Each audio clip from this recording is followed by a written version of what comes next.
This episode is general information only. Full disclaimers in the notes.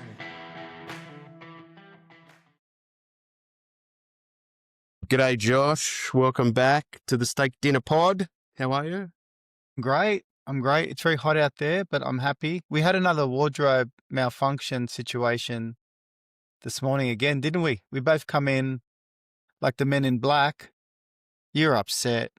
You're very upset. Well, it just seems Stormed to happen off. every time we get together. I know, It's and always you're very kind. You're the one that always seems to change. I don't sit here. think you've ironed more than one shirt at a time. So That's right.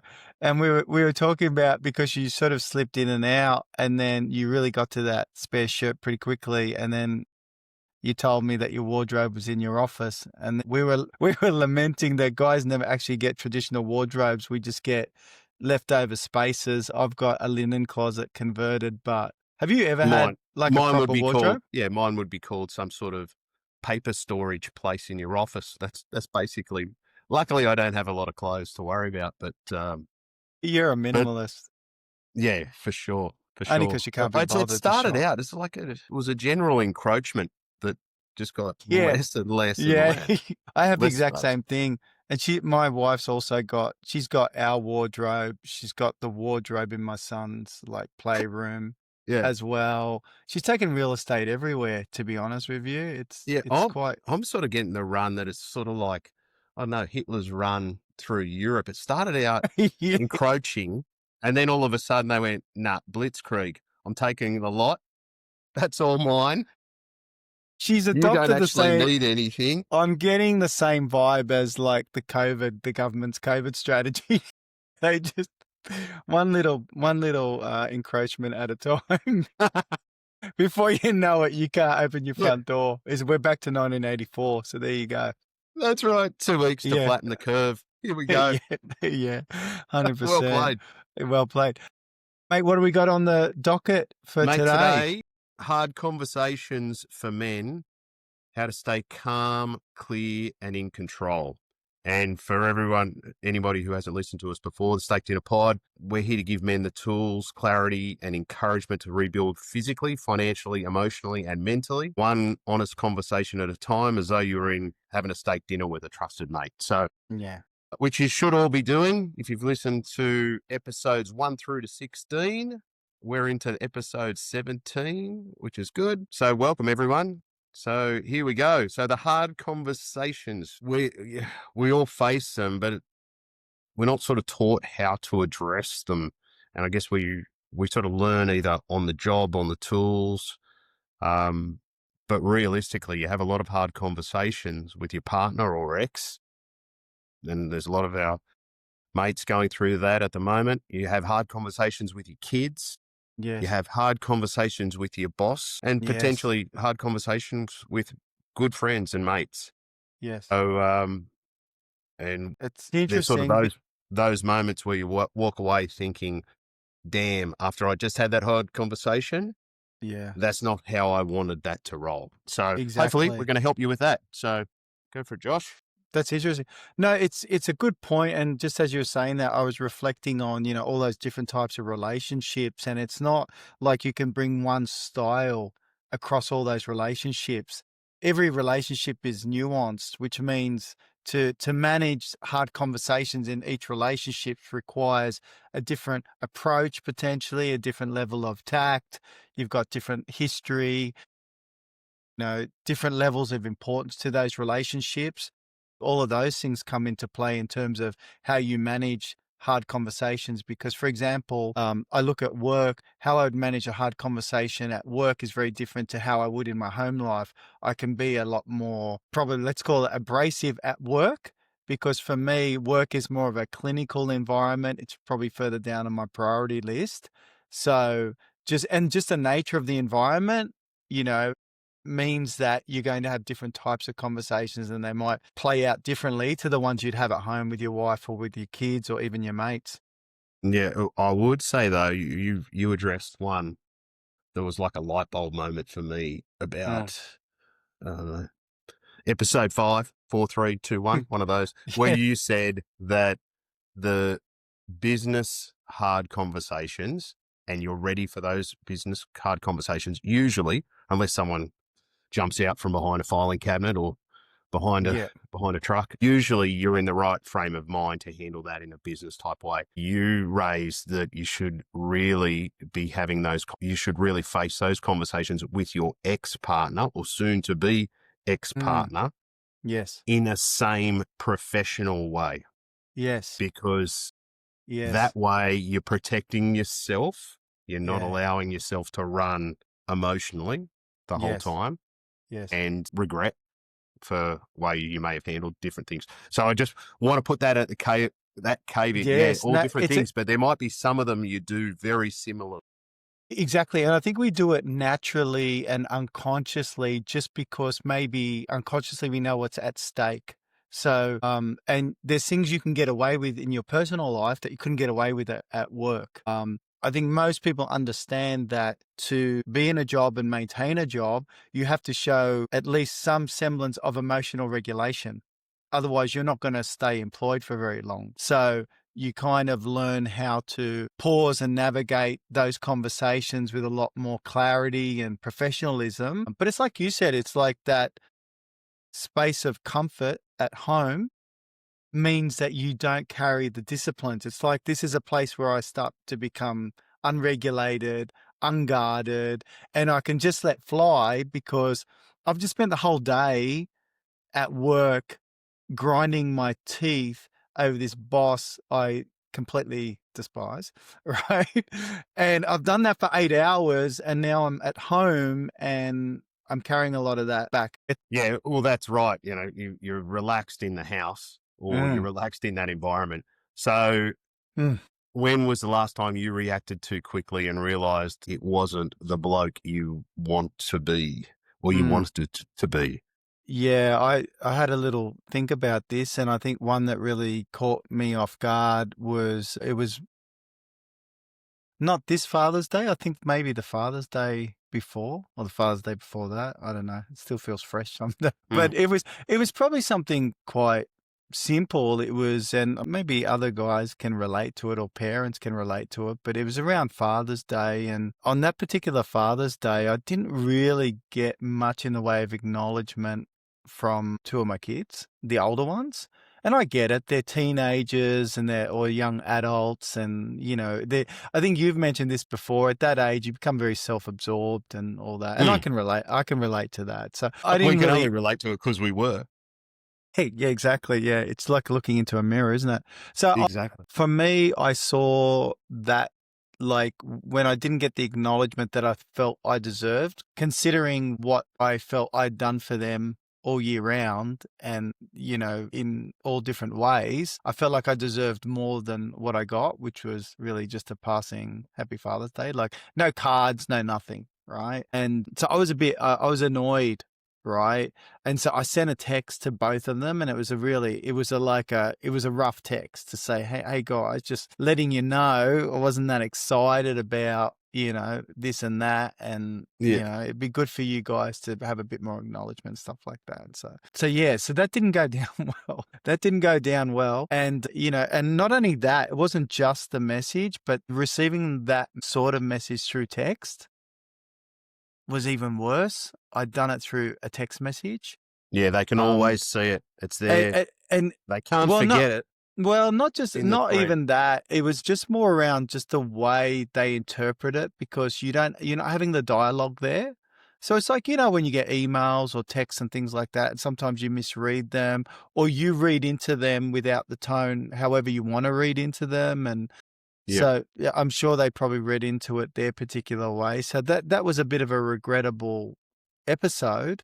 And just reflecting on that was like, well, I actually think that it was okay for me to kind of say to them that, hey, be mindful of the relationships in your life and to have close relationships, it's quid pro quo. It's like it's a give and take. Healthy relationships are give and take, which means you got to put in effort. It's not just one party putting in the effort, whether that's a parent or whatever. So that was a bit of but that should have been me sitting them down, explaining to them, hey, this is kind of how I felt on that day and made that a dialogue instead of an abrasive text message and see you later. Yeah. So that was the kind of lesson for me in that. But that's one sticks out. What about you, mate? Anything from your side? Again, probably, I've got probably two things. One is a lot of times, I know this is about hard conversations, but hard conversations where sometimes I defer them in a Okay. business sense. Yes. Surprisingly, I usually do.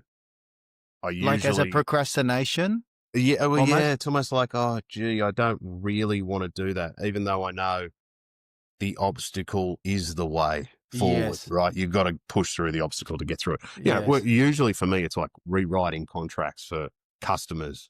You know, I Yes. want to, that becomes up, well, will I lose and will I won't? If I put prices here or charge for Yeah. X, Yeah. there's going to be a difference. Will this person still love me and transfer money to Yeah. me every month? Those sort of things. I find those. So on mine is almost like I don't want to have the hard conversation. And I know that wasn't part of the topic, but the other No. ones. But do you think going back on that, because in your mind, you've got this probably idea that that conversation is going to lead to a negative outcome and not a Yeah. positive one? Yeah, I'm Because not thinking positively about Yeah. the outcome, yeah. even though I know it could be because I'll be putting the prices up. But Yeah. and I'm sure there's a lot of guys there, probably mechanics there who Mm, mm. who don't value the work that they do, so they keep their rates low, or the Yes. builder, or they don't want to miss out on that particular job, or the subby Yeah. Yeah. can say at my age that you're better off having those hard conversations because in 20, 30 years, those people you were trying to sell that contract to won't know you, won't remember you, won't care. Yeah. Yeah. So Definitely. you're better off having that Definitely. hard conversation. I'm talking to Agreed. myself. Yeah, I'm saying what's bad about what I do. Mm. And how I'd like to improve. Yes. Yeah. How'd you go last week with your improvements, mate? Did you get everything done there that you were going to do? Your habit? Yeah, yes, I've been laying off the alcohol was the habit, laying off the alcohol sort of Monday to Thursday, and Yeah. I've been good with that, so that's been good, that shift, but it is the silly season as well. So we're coming in, so the back end of the week is probably, a bit more egregious than I would normally have it. But Crime again, scene.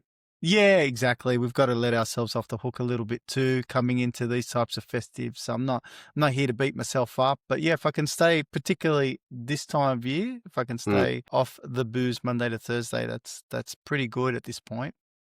Yeah. Yeah. I'll What have about to go you? back and re-listen to episode 16, how to habit Yeah. stack, because I was going, well, mine one was that I'd just do the 2 minutes of exercise and then Yeah. keep going. And Yeah. I did all week and then had a massive crash out because ended up Mm. having a Friday blowout for Christmas and then Yeah. a Puts you back, Saturday doesn't it? McDonald's, Yeah. breakfast almost. Say And no that, more. Say no it- more. I know where this is all going, and that's okay. I again, get it. another crime scene. We've all been Anyway, there. We've all been keep there. going Yeah. back, everybody. Habit stack. If you fail, keep going. Yeah, absolutely. Right. So we both have these issues. Mm. Everyone would. Everyone Mm. does. This is about how to stay calm, clear, and in control. So they don't have to be hard, the conversations, but they become hard because our default self, we're going to talk about, probably go back to the beginning of this, shows up faster than what we want to be, deliberate self. So Yeah. I'll give you a little bit of research. Most conflicts escalate the first 10 to 20 seconds, Mm. driven more by the tone and emotion than the content. How's that sound? Yes.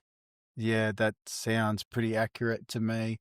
I think those first seconds in a conversation are make or break, because there's that, it's almost that when you're confronted with something, there's that, I don't know if it's a lizard part of your brain that just wants to react straight away. And then if you let that part of you take over, you can take yourself down a very dark road in the conversation very quickly, I think. And you're right, it's all tone is huge, isn't it? Like, if I know personally, a trigger for me is sarcasm, for example. Mm. If someone's sarcastic with me, but it's not in jest, like with my mates, we're sarcastic with each other all the time. Yeah. Like, our whole relationship is built around sarcasm. But if it's Yes. an ordinary interaction with somebody this is not a piss-taking situation, this is just a normal interaction, and you throw sarcasm at me, you're gonna see the dark passenger. You're gonna see Dexter. I get very upset, I have to say. What about you? Well, yeah. Do Well, you get impacted by? Do you respond emotionally, for sure. or you Sure. you're a Whether I'm default? Yeah, but I'm wondering whether my default mode is like under stress. Under stress, you're probably more likely to perceive others who are neutral as being negative. So Yeah, if I'm under stress, and someone's just being normal, and I may see that as a bit negative yeah, instead of being because upbeat. you're going to see what you want to see, Yeah, because it's what state you're in, I think. So, 100%. and if you sort of roll that out, midlife men, we've got Mm, some of the highest stress levels in Australia, or probably mm, anywhere. yes, Just have a look yeah, at your mortgage. mm, And, if you've got high stress and you're going to have a short fuse, yeah, leads to everything else. mm, But as a father, though, that's the one I regret. I can actually, I've probably said it before, but the one I regret is my daughter, my oldest daughter. She was probably age appropriate, 12 or something, to be talking back to me nonstop and screaming and back and mm, forth. But I mm. kept going at the same level. Like, I Yeah, escalated with her rather yeah, than pulling myself back and going, yeah, who's the yeah, adult here? yeah.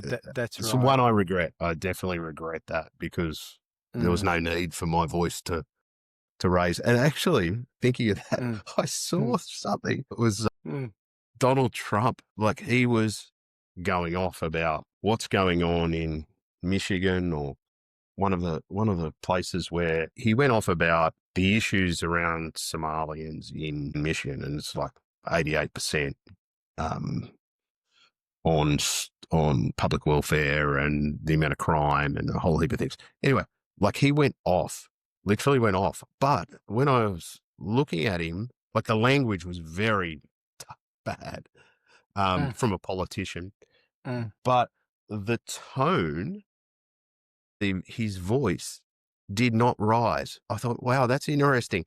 That Because most people would Mm, mm. escalate, but the way It he can is. almost keep calm on these things whilst delivering absolute bloodbaths of verbal assault is interesting. I Not many people do it that way. No, but I actually think I think for me, do have a bit of that type of behavior in me.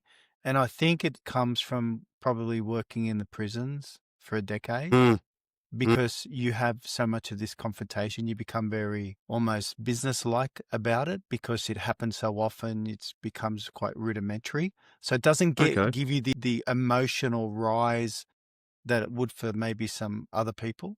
But I actually find when I do that in a work situation, when you're kind of delivering really strong messages, not swearing, but strong messages in a very calm tone, that actually gets people's attention a lot more Mm, than when you're delivering hard messages with the tone on top. Because, with the screaming yeah, sort of because you're thing. Yeah. basically saying, I'm in full control here, Mm, but I'm still, and then it just becomes about the message.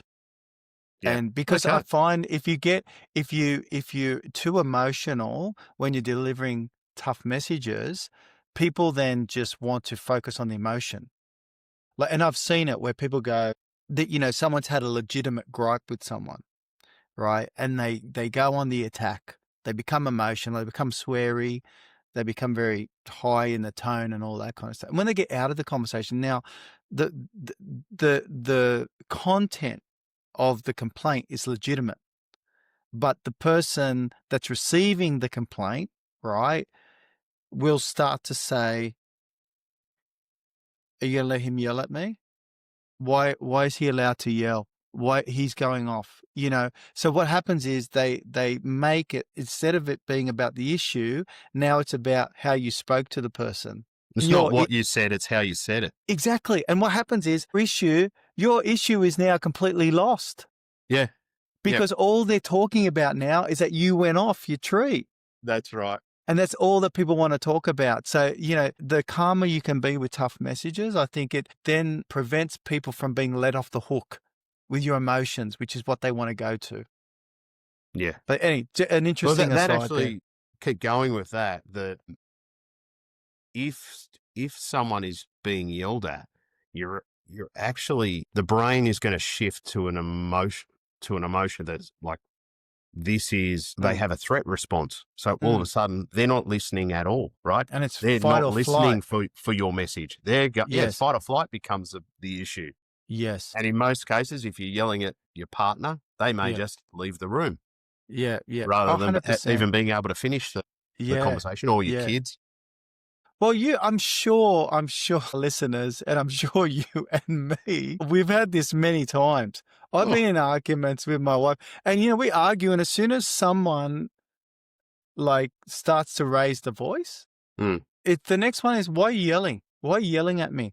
So now the argument becomes, "Why are you yelling at me?"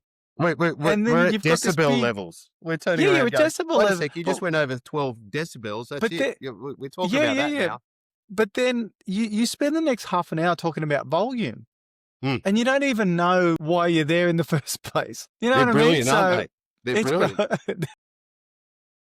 Okay, Yeah. so now we're at so who you want to be. So that's just saying what the gap is, right?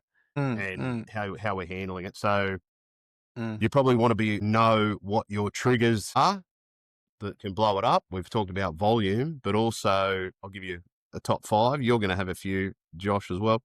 Calm down. Yeah. That's a good one. Yeah. You always. Yeah, the always statements are horrible. Yeah. That's not what happened. Yeah. Wait a sec. We're gonna decide reality and not reality. That's a potential gaslighting situation. Just forget it. Forget it. Yeah, forget it. Yeah. And you're overreacting. Yeah, which is, you can see. I mean, if you took my blood pressure right now, just hearing those back, I can, And it's right. Once you start down that road, it's good night. You are not going to have a productive conversation with conversation starters like that. So either try not to use them, or when they come up, just you can reply, wait a sec, you can't start a conversation with that if you want to have a conversation. The other things that can happen, maybe we're just talking about what blows it up first, and in a minute we're going to talk about silent killers. The silent killers. Body language, right? So I know how to absolutely. You're an expert at these because you're passive aggressive, so you'd be all over it. Eye roll. Can I just say on a personal note, and my wife will attest to this, if you want to really piss me off, eye roll me. Eye roll me or be sarcastic. The eye roll, and I think I've told you this about the Gottman Institute, about the 4 horsemen that really nail relationships. They talk about the 4 types of behaviors that they exhibit, which correspond with likelihood of someone staying married or getting divorced. And they're called the 4 horsemen, like they're the 4 big things. I think one of the biggest, and gaslighting comes into it, but one of the 4, I think maybe the biggest of the 4 is the eye roll. People eye rolling. I don't know what that triggers for you, but I mean, the eye roll just, to me, it says so much. It just says you're not even worth my time. Yeah. That's what I get. And it probably means different things to different people. But I take offense to the eye roll myself. The one is turning away. Like, I'm done. See ya. The turn away. You're mid sentence. Yeah. That's like a talk to the hand type situation. Yeah, true. Yeah, talk to the hand. But I'll just remove myself. Remove yourself because I was finally winning a conversation, like winning. Yeah. That's interesting. But again, that's a nervous system response. All these things. I've seen one you do. Well, what's one I do? Jaw clencher. I'm a jaw. Yeah. Are you seen that? I've seen Yeah. that in action. I've seen, yeah. Or it Where I might be a needed, grind, or it might be one of those jaw exercises you're doing to improve no, your. it's absolutely not that. It's certainly me wanting to probably kill someone at that point. I do it. This is why I needed dental in Dubai, right? This is why I Yeah. needed all my molars kind of reworked. Your teeth are cracked. It's like, yeah, that makes Hey, sense. put that down as a topic. The Right. heavy sigh. Yeah. Are you a sigh? Did you sigh? I don't know. I'm not a very good breather, so maybe I saw Yeah, because but I'm trying to get breath you've in. got a deviated septum. That's probably not a Definitely, good I do example. cross arms.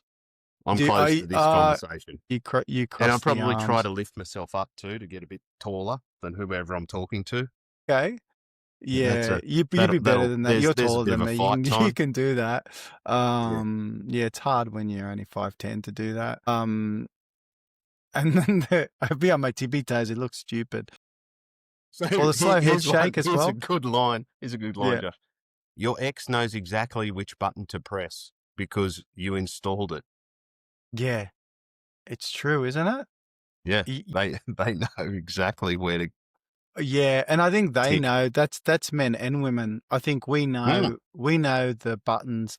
And if someone's annoying you in an argument, you know those little things. And a Yeah. lot of the things, it is the little micro things. It's the small things you do. It's that when I was talking about, particularly with the body language, because you're not yelling and screaming, but you're giving all these little body language cues that are just as confronting as someone yelling at you for, you know what I mean? Like the eye rolling, the turn away, the shaking the head, all those types of things can be like a flag to a bull, right? Yeah, red flag. Yeah. So, okay, I think we've probably could quickly go through, but Mm, what happens when you lose control, mm, the entire conversation's flipped by then, mm. and then we seem to do a couple of things, which is one of three things probably. We put on the armor, we defend ourselves, we attack. Attack is the best Yeah. form of defense. That's mine for sure, for certain. You attack, and If there's I'm losing some way, I go to attack on the other front. you And got then attack, and then you've got the shutdown, abandon. Yeah, the shutdown, abandon. abandon the conversation altogether and shut down. And that's not Can usually what I I do. ask, with those strategies, would you adopt different strategies for different people and relationships? I don't think you want any of those strategies, do you? No, Like, but I I'm think saying I think we we're don't talking want, but about I'm this is saying, what's happening. yeah. But I mean, if you're in that situation, like, so if you're in a work situation and you Mm. started to kind of lose it, would you go on the attack, or would you be mindful enough to go, I need to maybe shut this down and retreat, or do I go into like Depends a where I am in the defensive pecking mode? order of that organization. Like, so if I'm out selling, well, I'm at the lower end of the pecking order. If I'm in my Yes. own environment, then Yeah. probably I might go to attack. Mm, I would think. But yeah. we're here to try to talk about the new operating system, Josh. Mm, How to actually mm, help us. Otherwise, we'll yeah. be talking for the rest of the episode about how badly Yeah. Then it we just then it's kick off. then it just becomes our therapy session. Yeah, which Listen is in fine. next week for our therapy Yeah. session. Yeah. So, right. So, how are we going to help ourselves and our mates out there Yes. and ladies? 4 Ps. The 4 Give it to Ps, us, Kieran. JP. That's where it's at. Okay. So the first thing we want to do is pause. And we've spoken about this in other episodes, and I think I've mentioned it even without really going through this content. One of the things I spoke about was taking that 3-second mental break in my head before responding. And I think that's essentially what it is, isn't it? It's just the pausing, just because we just mentioned earlier, those first 10 seconds is where it's at. That's where all those kind of unregulated responses and emotions come into play. And if you can separate yourself, give yourself, the pause is about creating a bit of distance, isn't it? Between you and what's happening. So pause, take a bit of a small gap to interrupt the emotional loop. And then what's the purpose, Well, then whilst you're probably having that pause, think, what do you actually want here? Yeah. What do Like, you want? are you from this conversation? Like, Yeah. what do you want? If you're in I was going to say, a business setting, maybe you want some sort of respect, depending if you're selling, or Mm. you're dealing with a Or even in customer. family, I think for men in particular in the family home, I almost think respect is even more important in the family home than at work. I think Oh, men totally. really value being kind of the man of the house. And I don't mean that in a misogynistic way or anything like that, but just having that role of being a healthy man and the respect that should come with that role. I think that's what I think a lot of men, That's what you want. Yeah. they crave that. And I think a lot of men, a lot of the issues that they're finding in their domestic life can be tied to some level with some form of feeling disrespected in Yeah. different ways. Okay. So, and then you want to position yourself. So this is like calm yourself, maybe Mm. open up your posture. You probably already got your arms closed, or they're in a fist, or Yes. or your jaws is clenched as heavy as hell. The big one, lower your tone. Mm. Lower your tone Yeah. before you start landing the shots on them, Yeah. and lower your voice. Well, I think before you I think even getting out of that mindset of landing the shots on them, I think if it should be more of I think in a healthy way is trying to understand each other. Hmm. Because I think if you go in, if you're doing all of this to land shots, I think it's probably defeats the point of what you're really trying to do which is trying to come to an outcome, which is Yeah, trying to from come, this hard conversation. yeah, Now from the that hard might be, conversation. are we going to let the kids out past midnight? One parent Yeah, says yes, one parent says no.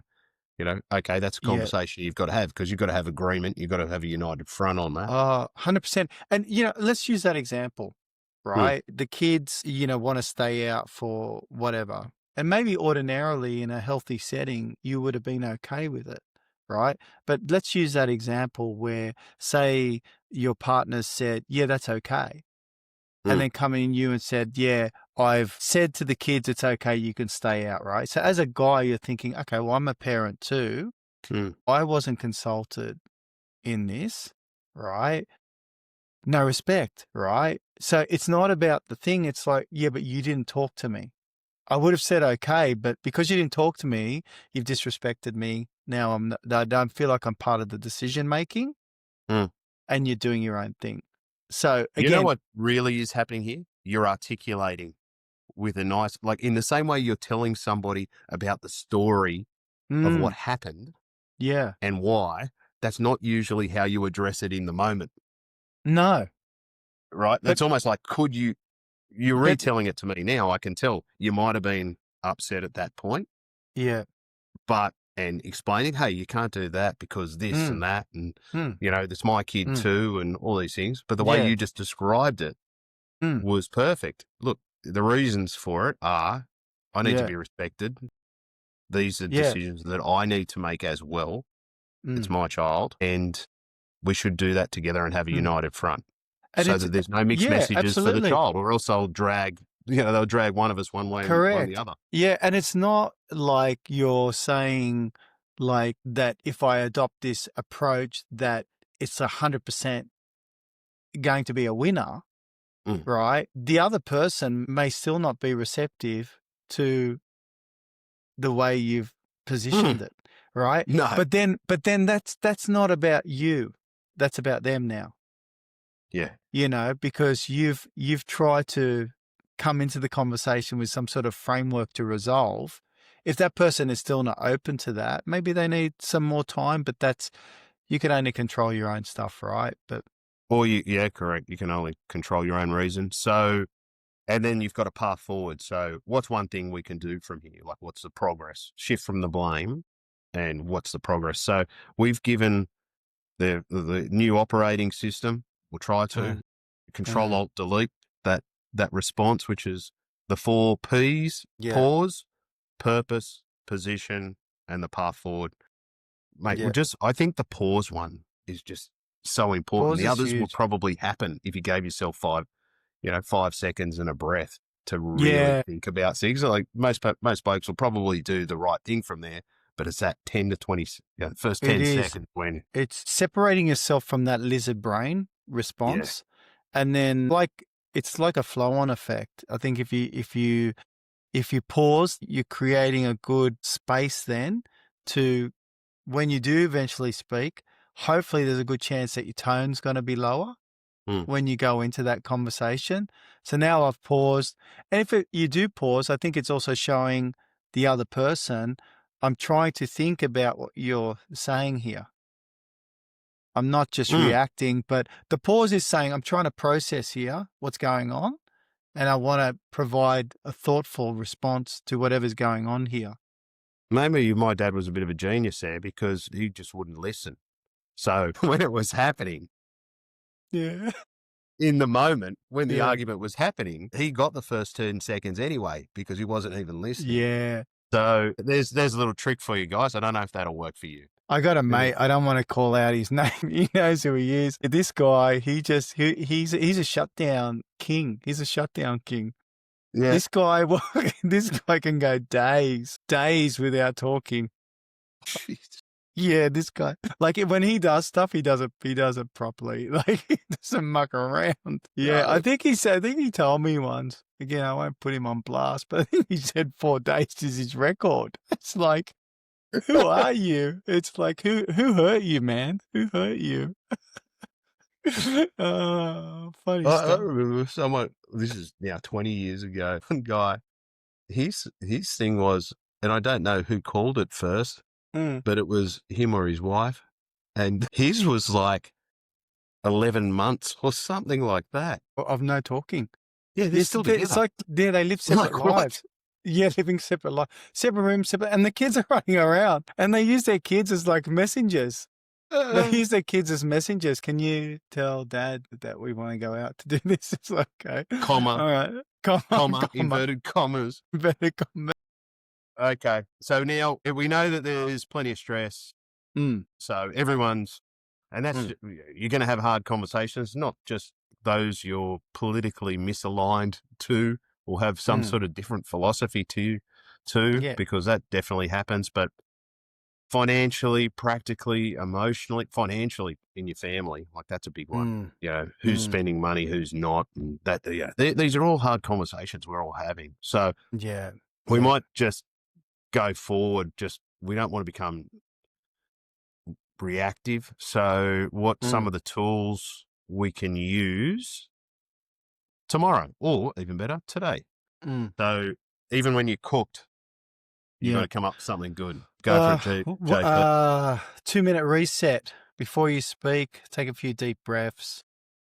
Trying to figure out or name the emotion. You know, am I tense, frustrated, overwhelmed? And, you know, I think if you can label the emotion, then it creates it, or it reduces the power of the emotion, if you can call it out, kind of separates you a bit. And I think that will sort of set the tone. One thing I've used is, and it's been good for me in my marriage and relationship, particularly early on, was when we had, because when you start fighting, it can be, like you said, with your daughter, when you get going, it can escalate very quickly and get a bit weird.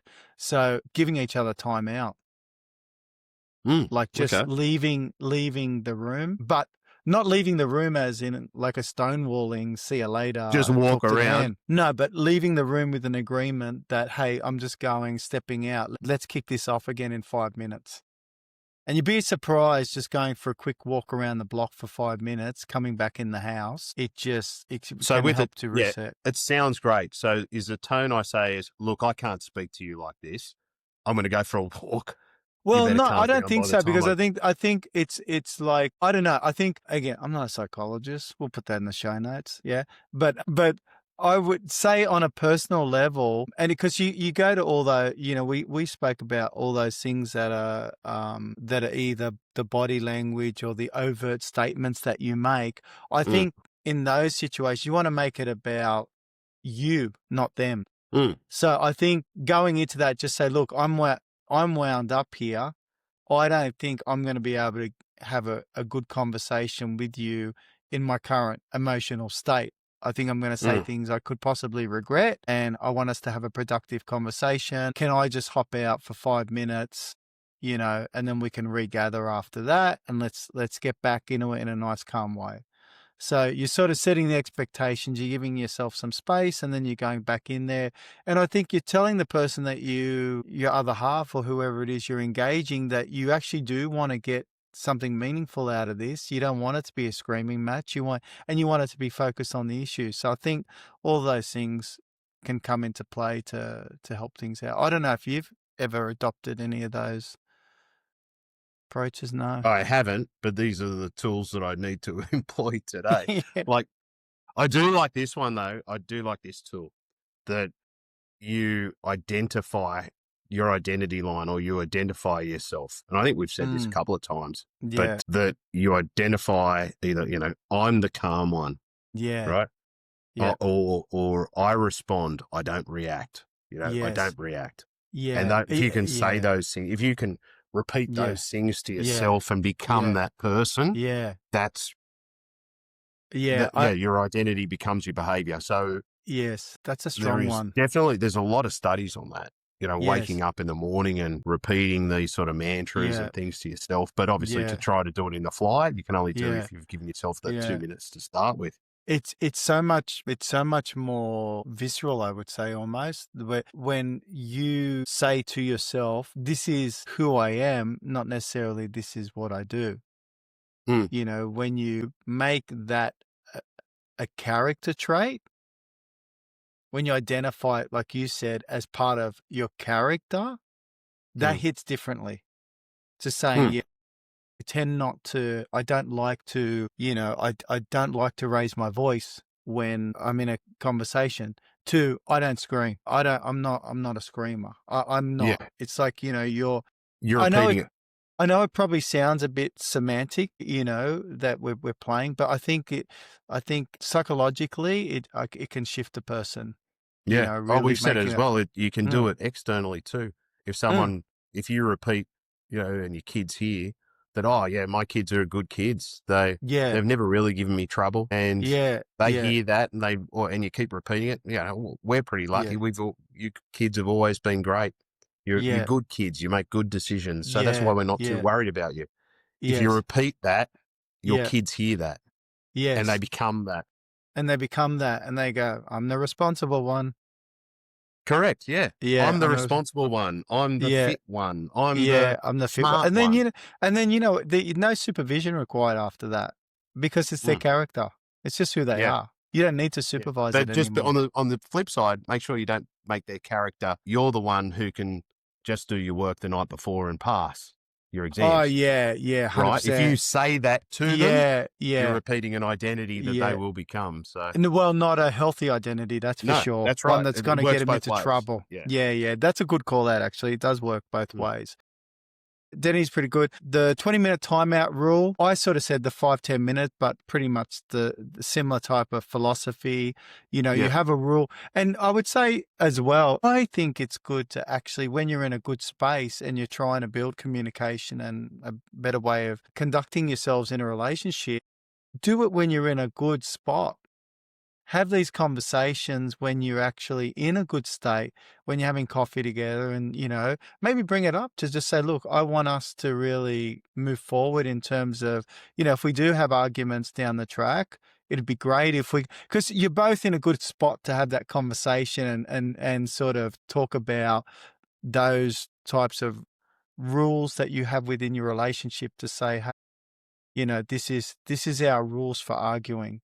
And I think it's healthy to talk about it. Yeah. You could, that one you were just talking about. What you could do is say, like, you're in a fiery mood and you said, I'm going to go for a walk or whatever for the 5 to 10 minutes.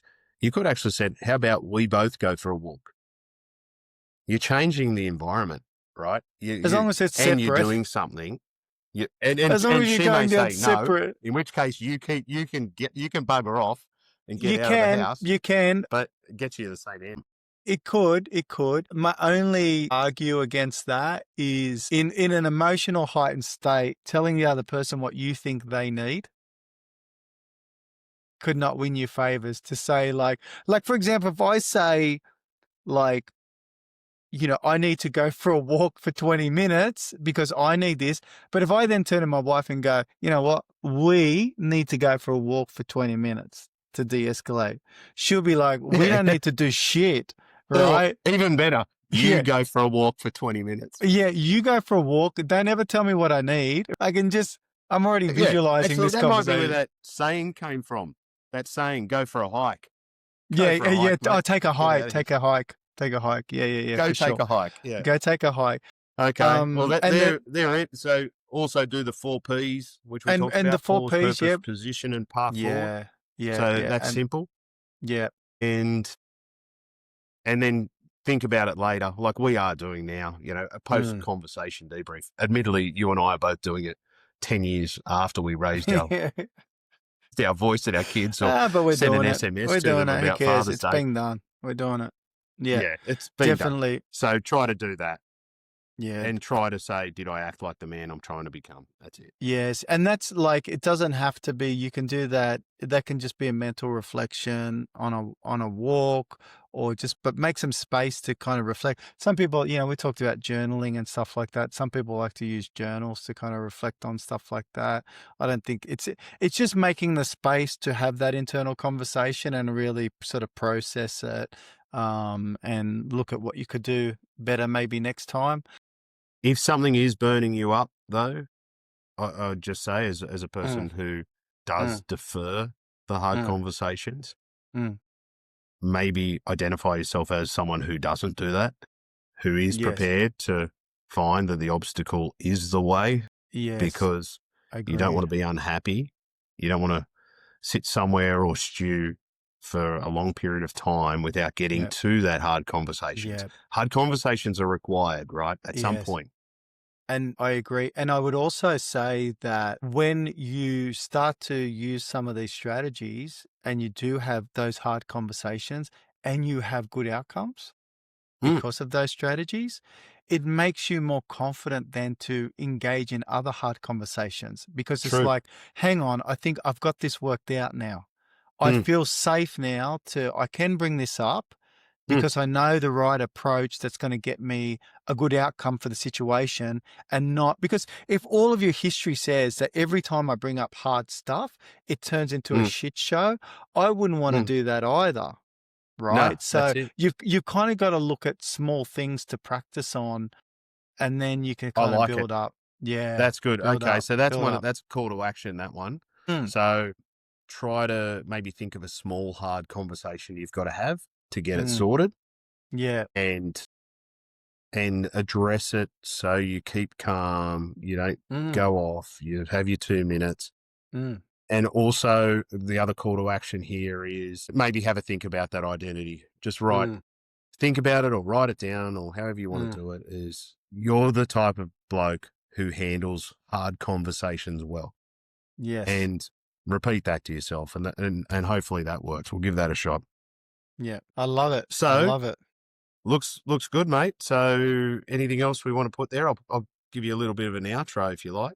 Not particularly. Look, I think from my perspective, hard conversations, they're going to be a part of every person's life. So do invest the time into learning how to make the best of those hard conversations. It's just an unavoidable thing. So practice it. Look for safe places to practice hard conversations. If it means you want to start with work because you think that's a safer place to employ some of these techniques first, and then move your way to the home environment if you think that's the most tricky, or maybe with your friends or something like that. Make sure you stay clear, calm, and in control, and just make sure that you always thinking about the relationship and protecting the relationship when you're having conversations as well, because words matter. And I know myself, sometimes I've said things, in 50 years, I've had situations where I've said things where, there's things you can say and there's things you can say that you can't sort of go back from. And I think it's really important to be mindful of that words do matter. And although people might forgive you for your harsh words, there's some things that you can say that can really chip away at a relationship and destroy trust and things like that. So be careful about what you Josh. say. So, and add on there, eat well, train hard, drink less, live well. Talk well now. Now we've got talk well. We got talk well, which is huge. There we go. So next week, I'm not even going to give away next week, but we're coming into the wind down. But we got to do some sort of a Christmassy type thing. Jingle bells. I'm thinking maybe resolutions or something like that we can talk about. Okay. The new year, how to kick off the new year. But we'll see. I might even edit Okay. this part out. We'll see. We'll see what happens. All right, buddy. You have a good We'll week. see what happens. And Yes. weekend to come. Enjoy yourself, buddy. Yes. Take care. Bye-bye. This episode is general information only. Full disclaimers in the notes.